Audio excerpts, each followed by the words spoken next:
solutions at NTT Malaysia. Welcome, Sze Mun. Thank you.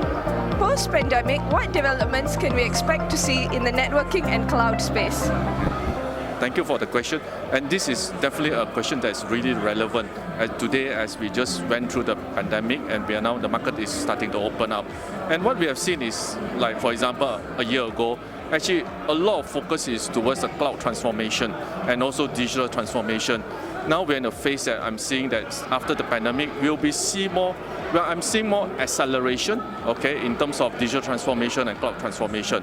In the past, I'm seeing customers just move to a cloud because they need to have the business continuity, the business resiliency.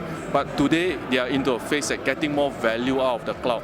So they are going for more high-value technology. For example, when I go to cloud, I will use analytics, I will use more all this advanced technology, like for example, container Kubernetes. The whole idea is to get more value out of it, and then they can provide a better customer experience. In terms of networking, so there was a lot of focus on software-defined, for example, software-defined WAN, and the whole idea is having this software-defined is to support the cloud transformation.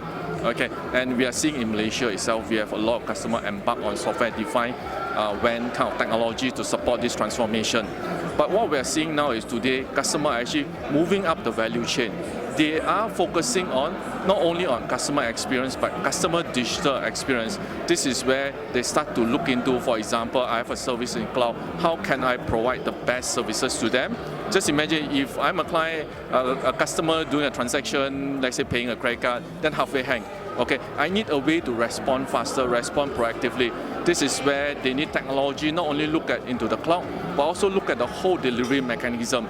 This is where they need to have visibility on cloud, visibility on internet, and when I talk about internet, basically it's a complex change of things. You have a ISP transit, ISP peering. This is where NTT itself, we work with a cloud provider, and also we work with partner like Cisco using 1000 eyes to give them full visibility, so they have a full stack visibility and to ensure that they can provide the best customer digital experience. So I'm saying in a nutshell is cloud transformation will continue to accelerate, but they will put more focus on customer digital experience also. Okay, thank you, Sze Mun. That was a great answer. Thank you.